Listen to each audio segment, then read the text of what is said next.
Para finalizar con las rutinas de mantenimiento de la furgo, vamos a explicar cómo vaciar el depósito de aguas grises. El depósito de aguas grises es a donde va a parar el agua que utilizamos en el fregadero de la cocina, y habrá un punto en el que se nos llenará.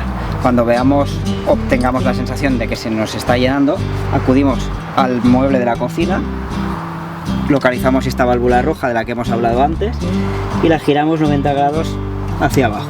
Esperamos a que se vacíe completamente el depósito de las aguas grises, y cuando por fuera veamos que ya no está virtiendo ningún tipo de líquido, devolvemos la válvula a su posición inicial, que es la de cierre.